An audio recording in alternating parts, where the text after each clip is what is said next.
Happy Monday here on the Wagertalk Facebook, Instagram, and YouTube channel. Kelly in Vegas here, joined today by Adam Trigger. We're going to bring him right in because I didn't play anything today. So I have nothing to talk about, but we've got all of your questions to be answered. So make sure you drop them in your perspective chats. We'll try to get to each and every one of them. There's some fun top 25-ish action tonight, Trig. I know that the NC State Wolfpack, like on your, I guess that's a jacket, your pullover there, are 6.5-point underdogs to the Blue Devils, tonight. This one's really interesting because it opened 5.5, immediately 6.5 last night. And I thought, yeah, I really don't want anything to do with Duke here on the road. I wanted to pull up Ken Palm as well. Trig, you're wearing an NC State jacket, I'm guessing because you're leaning towards NC State here. I don't love this team, especially coming off back-to-back losses, one to Florida State. But they did show some promise for part of that game there on the road in North Carolina. Your thoughts? This almost seems like 5.5 when it opened, like begging for Duke money, just begging for it. Yeah, Kel, I actually fully agree with your handicap. I think you did a great job of setting this up because that's exactly sort of how I feel. I would love to play against Duke coming off of a blowout win, and of course going on the road where they have struggled, I guess, in the John Shire era. But I didn't have, like, NC State's just not a team that I think very highly of. So, like, I'll throw a couple things out there. One, I got to see this team play in person, and I've watched a lot of ACC ball this year. And they early in the year, the shot selection was so bad. They're a little bit soft on the inside. So, like, the one thing you and I have actually talked about on this program before was, like, Duke's, like, sort of toughness on the interior and stuff. I don't know that NC State can truly expose them there. And if you can't expose with some interior toughness, they're a very hard team to beat. And that might be NC State's undoing. Now, the boxes that NC State does check, in this case, like PNC Arena tonight will have a phenomenal atmosphere. It's not always a great home court because it's hard for them to get 19,000 in their building, which is how many this place holds. But for a mid-January game against UNC, they had the sellout capacity of 19,500. This is March. They will get that against Duke. So I'll give them a bump for home court more than I normally would because of that. The other thing that NC State has done well recently is they have improved the shot selection. So it's still not great. Their field goal percentage still ranks outside the top 200, but it's been better. They almost pulled off a great comeback against Syracuse. Fell just short. Credit to Syracuse for, like, taking a huge punch in the mouth in the second half of that game and then finding a way to win. You referenced the UNC game over the weekend. I thought they played a really good first half, and no real shame in losing in Chapel Hill. One of those two wins was a nice upset over Clemson. So NC's improved. They don't turn it over. They're 21st nationally, just 9 turnovers a game. DJ Horn can make shots. So, like, there are redeeming qualities for them, and those are the reasons I would lean toward NC State plus 6.5. But they just didn't check all the boxes for me, Kel. So I decided that this was going to remain a lean and not something I actually bet. Yeah, ultimately lean the home dog, but God, they have been so terrible for me as of late, Trig. I swear, laying the points has been better for me. Speaking of laying the points, that's what the Baylor Bears are doing tonight at home to the Texas Longhorns. And I wanted to make a case for Baylor. I really did here. Baylor has been frustrating for me, but they've made me some money. Most notably, they had a nice second half against Kansas. So there's my pro tip. If you like Baylor tonight, let's wait until halftime. They are one of the best second half teams in the country. Not only did we see that against Kansas, we also saw it against Houston. We saw it against West Virginia, where they pulled away late. Oklahoma. Yes, TCU actually even they pulled against late. So I'm just hanging out. Nothing pre-tip. But if this game is 3 points, 4 points at half, Baylor's down at half even, I'm taking Baylor second half. Now, granted, if they're up 10 or 12, not going to do that. But if it's like one of those slow rolling Baylor first halves like we've seen from them, I think this is absolutely a play. Texas off an Oklahoma State blowout at home. They needed that game big time. Red River shootout on deck on Saturday versus Oklahoma. I think this is kind of one of those spots where, again, I'm going to wait because I don't think Rodney Terry's team can close very well. We've seen them let a lot of teams in the back door, most notably my Kansas State Wildcats, when they actually had a chance to run away with it and were unable to. Trig, your thoughts on the Texas Longhorns? Just 19-10 this year. Nothing really to write home about, catching 6.5 in Waco. So I want to continue on the point you just made, because I never really thought about this until you just rattled off all those good Baylor second halves. But I think I kind of understand why, or maybe have an idea why, as it takes Baylor a little time to get into the game. It's something I saw firsthand a couple weeks ago. CT and I went down to Waco, got to see Baylor Houston in a game where Baylor was just awful in the first half. They could not get open. Shot selection was so poor, like taking pull-up threes. It was really bad. And Yves Missy was a complete no-show in that game. And the reason I think maybe it takes Baylor some time to get into the game is Missy, a freshman who's obviously going to be inconsistent. He's, it's his first year playing at this level. He's got a huge upside, but consistency issues have been there since the beginning of the season. He's really the only guy that can score in the post. Now, they've got guys like, the guards can get to the rim. Like Ray J will find his way to the rim. They can dribble drive a little bit. Walter's a phenomenal player. But Baylor's super reliant on the three ball. Like, that is really how they score. And so I think it takes maybe 15, 20 minutes for Baylor's offense to figure out how they can get open threes on a good defense or a better defense. Now, it might not be that difficult here because Texas will give up the three.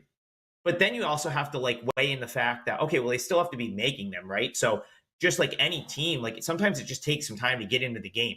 How often do you see teams just come out and rattle off 5, 6, 7 threes in their first few possessions? Usually there's a needing to get in the flow of the game that occurs. And maybe that's why Baylor struggles a little bit in the first half. If you go back to the first meeting between these two teams, Baylor went 11 for 22 from three, but they still lost at the buzzer.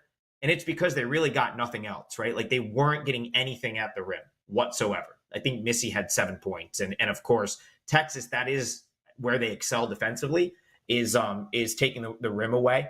And they are decent at stopping the dribble drive. And so that'll probably be the case again. But Missy has been a lot more consistent of late. Aside from the Houston game, where he did not score until the final 4 seconds. And then, of course, Kel missed the foul shot that would have probably cashed Baylor plus 2.5 for us either way. He's been really good in most of the other games lately. I think he's been a reliable source of post scoring for them. And I truly believe that if he plays up to his top potential, that Baylor can be really good, because the upside with him is NBA lottery pick level of play. Well, thanks for that reminder there, Trig. Go ahead. I didn't want to relive that Baylor loss, but I appreciate that, because you're absolutely right. I had to relive it too. I was there with CT. We had plus 2.5, and all he needs to do is hit a free throw. We're good either way. But I lean with you. I like Baylor in the matchup. I didn't really want to lay 8, but if you can find a way in laying a little bit less, go for it. I don't disagree with that, and I'm right there. I'll probably jump in if that's Baylor trailing by a couple points. I could see them kind of going off in the second half. That building's awesome, by the way. We'll have to get you down there. That's a really cool building. It's small. The fans are right on top of the court, super steep. Definite home court edge in Waco, no question. I have not been to the new basketball arena in Waco. I don't know if it will be on my to-do list or not. Really quick, a couple housekeeping notes. Remember, guys, if you have a question, you want it answered, drop it in the chat. Good comment there. It is also senior night in Waco. Not saying that means anything to the math side of things for those types of guys, but sometimes there is some added motivation. 7-day all access right now at wagertalk.com. $7. Pass 7 is your promo code exclusively here on Wager Talks. We'll call it the Instagram, Facebook, YouTube show. That being said, we've got a couple questions in the chat regarding some other games, Trig. But I actually want to answer this one first. One of the guys wants to know thoughts on Tennessee to win it all. It is March. I know a lot of people are looking to make some futures bets, well, albeit in the SEC, Big 12, Big 10, etc. tournaments. Do you have anything that you lean towards there, Or do you have anything that, hey, right now there's some tremendous value on team X? And then your thoughts, of course, on Tennessee. Yeah, I say this every year. Like betting futures, especially when it becomes like to win the NCAA tournament, it is far more about the number you're getting a team at than it is the actual team you're taking. And the reason for that is like it's like there's so much. It's so hard to win 6 games in 6 days that like you just need to make sure you got in with a good number and then let the chips fall where they may. Now there is like obviously like last year I was very high on Yukon. They ended up winning and I got in at a great price at like 25-1. A team that I do have a bet on is Tennessee. Took them before the season. And then when they kind of were in their lull ago, I think I got some at 20, maybe 6-1. I have to go back and double check that. It was in the 20 somewhere. They're a team I like quite a bit. I don't know what the current number is like as of today, but they do kind of check the boxes of, we talk about it each year. It's funny, like it comes up on shows every year around this time that the NCAA tournament champion is typically a team that's in the top 25 in KenPom in both offensive and defensive efficiency. And then people buck that trend. And then it seems like the team at the end fits the bill, right? Same thing last year. Yukon was one of those teams. I heard everyone make a case for teams not named Yukon. And sure enough, at the end, there Yukon was. So Tennessee fits the bill, right? Number 3 right now in defensive efficiency. They're 17th in offensive efficiency. Cal, I was in stores yesterday. I got to see Yukon play up close in for the first time this season, and they look really, really good again. I mean, just a total so just to put it into perspective, I got to see Houston play the week prior. I got to see Yukon play last week. We'll even throw Baylor in there. Defensively, they're not as good, but Baylor's number 5 offensive efficiency in KenPom. Yukon is so much it just looks so much better than Houston or Baylor. I get it. Like it's just one game, but Yukon looks like a team that's going to be really tough to beat. Both Baylor and Houston look like teams that have flaws.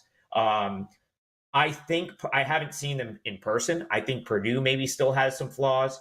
I think, Duke, we've talked about Duke's flaws on this show. Those are teams that I don't really want much of a part of. Alabama, the fact that Here, let me interject from the comment section because I think he's actually a Vols fan based on his Instagram name. Tennessee has never been to a Final Four. Does that concern you? No. Had Florida Atlantic been to a Final Four? I mean, this is the stuff that this shit does not matter. Listen, you're going to hear this all Rick Barnes can't win in March. Well, guess what? You only have to win in March once. This is the thing. Rick Barnes can't win in March, but a lot of people can't win in March because it's really, really hard to win 6 games in a tournament.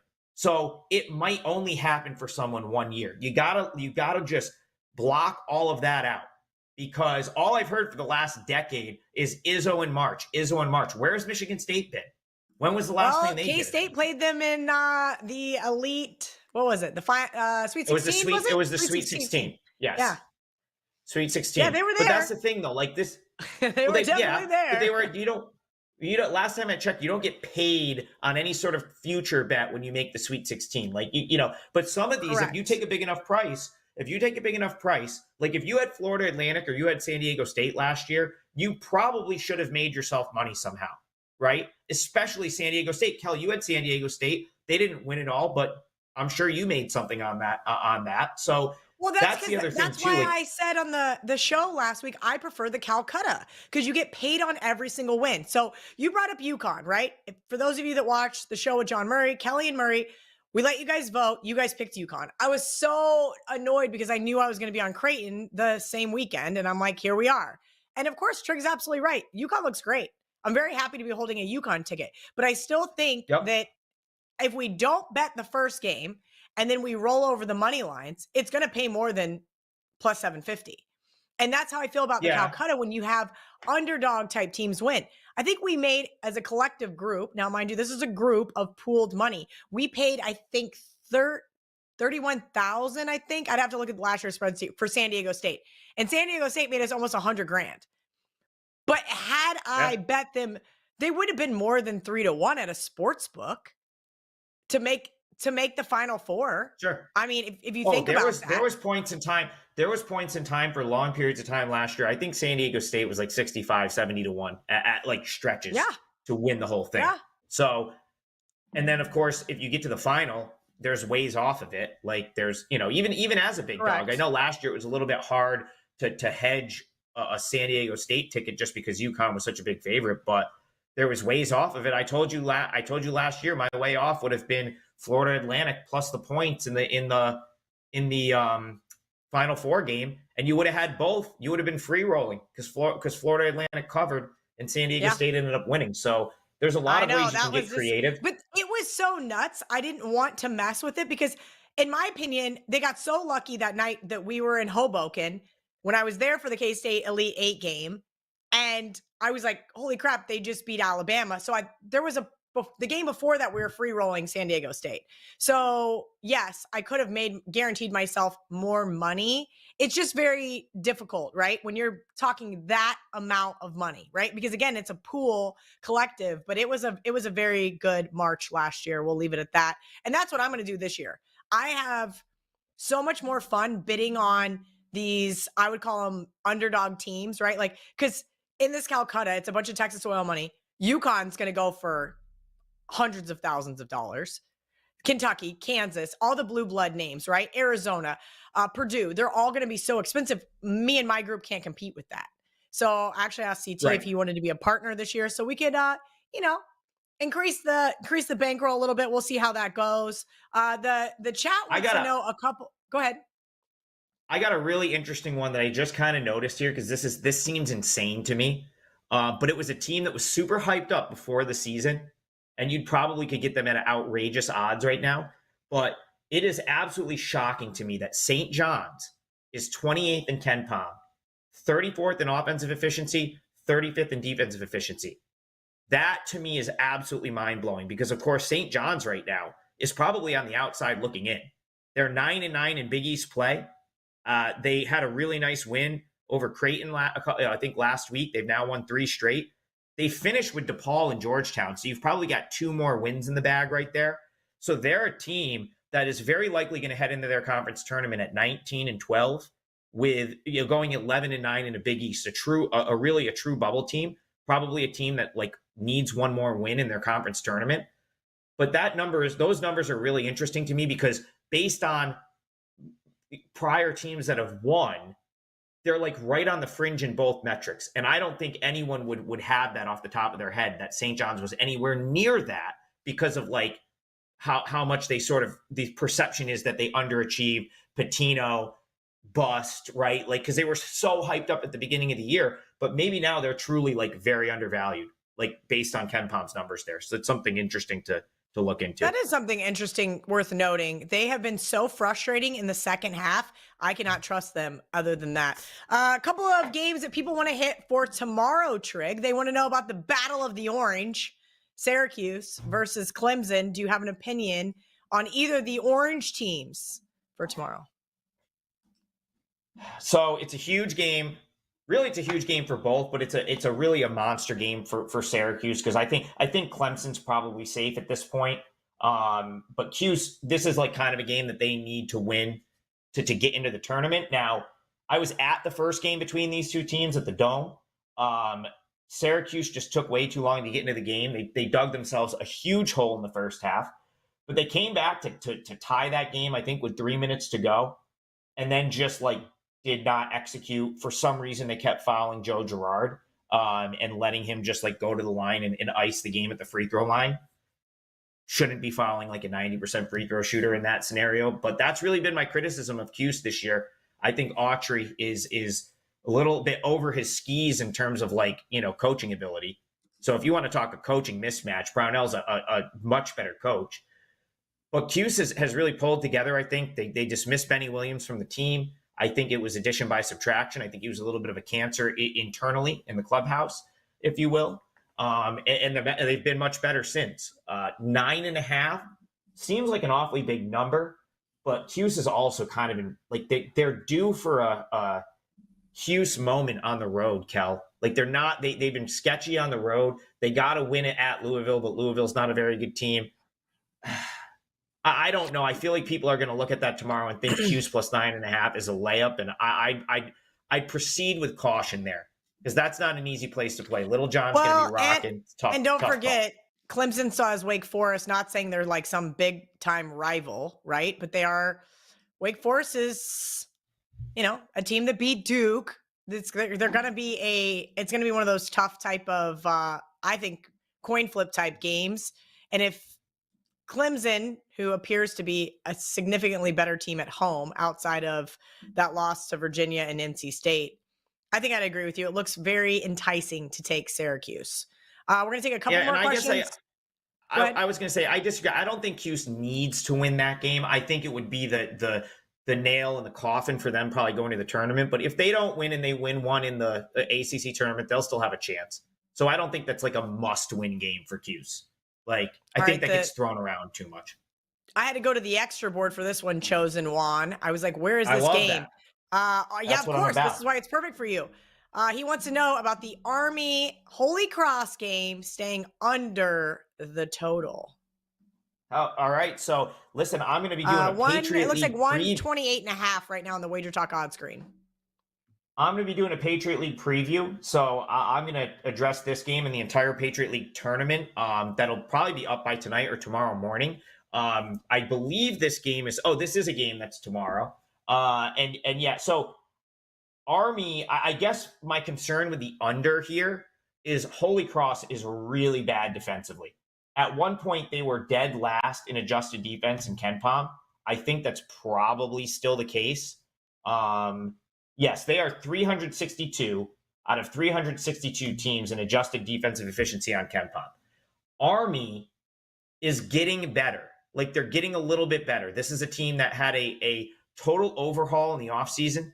They let their coach go, which made no sense because he actually had a good run over 7 years there. And it was a total rebuild. They came out of the gate just firing up threes. And they've since started to play through what would I consider to be their best player, Josh Scovins. He gets into the paint a little bit more. So the offense is actually, I think, improved. Metrics-wise, they're still at the bottom. But a lot of that was the first 15 games where they had no clue what they were doing. So I actually think that number is low based on the fact that Army's probably going to be able to score. And Holy Cross has some guards that can play. That's kind of a rebuild too there. But they do have some guards that can put the ball in the hoop. So I say it feels low. I would say over is probably the way I lean from a total standpoint there. I cannot believe we're talking about extra board totals on a Monday night, but that is where we are. Tonight's card, not so beautiful, but that's actually tomorrow night. And we also have another game they want to know about tomorrow night. Look ahead here. UNLV catching around 2 points for tomorrow's clash with San Diego State. Should I wait for SDSU money, or will this be a pick'em? Man, these Mountain West, this is an interesting one because these Mountain West games have really been tilted toward the home court advantage, giving way too many points for home court advantage. I would say that that's probably what's happening here. I was actually trying to find this on my screen and see if I could see what. So this is currently 2. That's what we're saying right now. Yeah, I mean, essentially, I'm looking at KenPom right now, and he makes it 3. I'm guessing DK's probably got their odds out. So I'm guessing that's where he got the 2. Vegas DGen, maybe a couple shops like Circa or Superbook in Vegas have theirs out. I have not checked yet. I'm still on Monday night, guys. I'm going to start doing Tuesday handicapping after dinner. That's just full disclosure, but Trig's already looked ahead.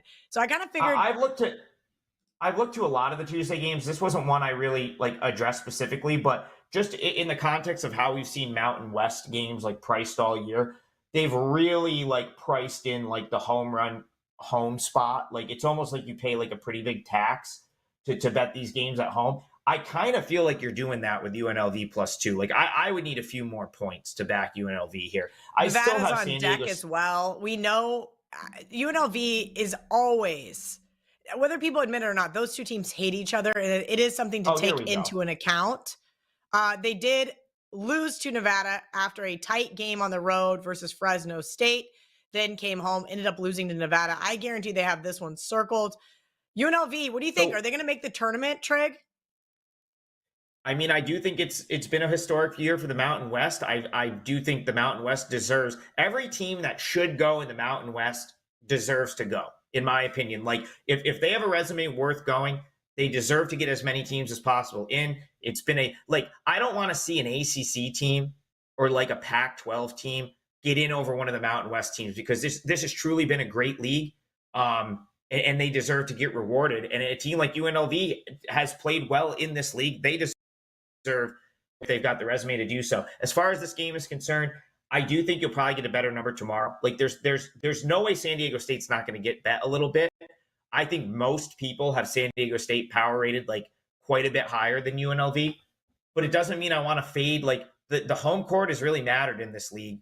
It's just like just because you're not getting the right number doesn't mean UNLV is not in like a good spot at home. So probably not one I'll bet, but if you like UNLV, I think I'd wait. I could see this steaming a little bit.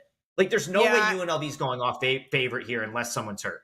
There's absolutely no way. It's only going to go probably to 3.5. I would be willing to bet anything on that.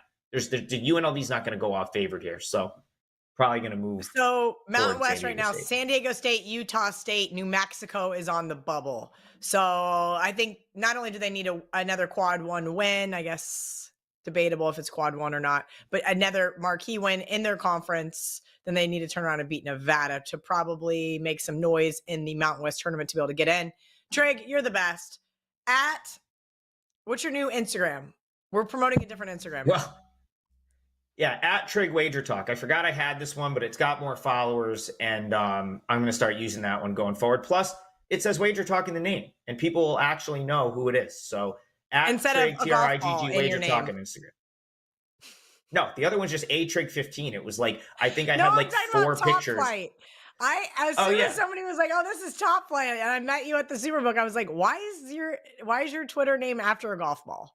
That is how my brain works. I am an idiot. We know this. Make sure you guys are following Wager Talk on all the prospective channels. Again, Pass 7 gets you 7 days all access for $69. Unlimited uses, valid only for today. Hope you guys have a profitable Monday. Don't forget, keep an eye on that Baylor second half line. I'll definitely put out a tweet if I get involved. Hope you guys have a good one. We'll see you back tomorrow talking some NBA with Hakeem Prophet.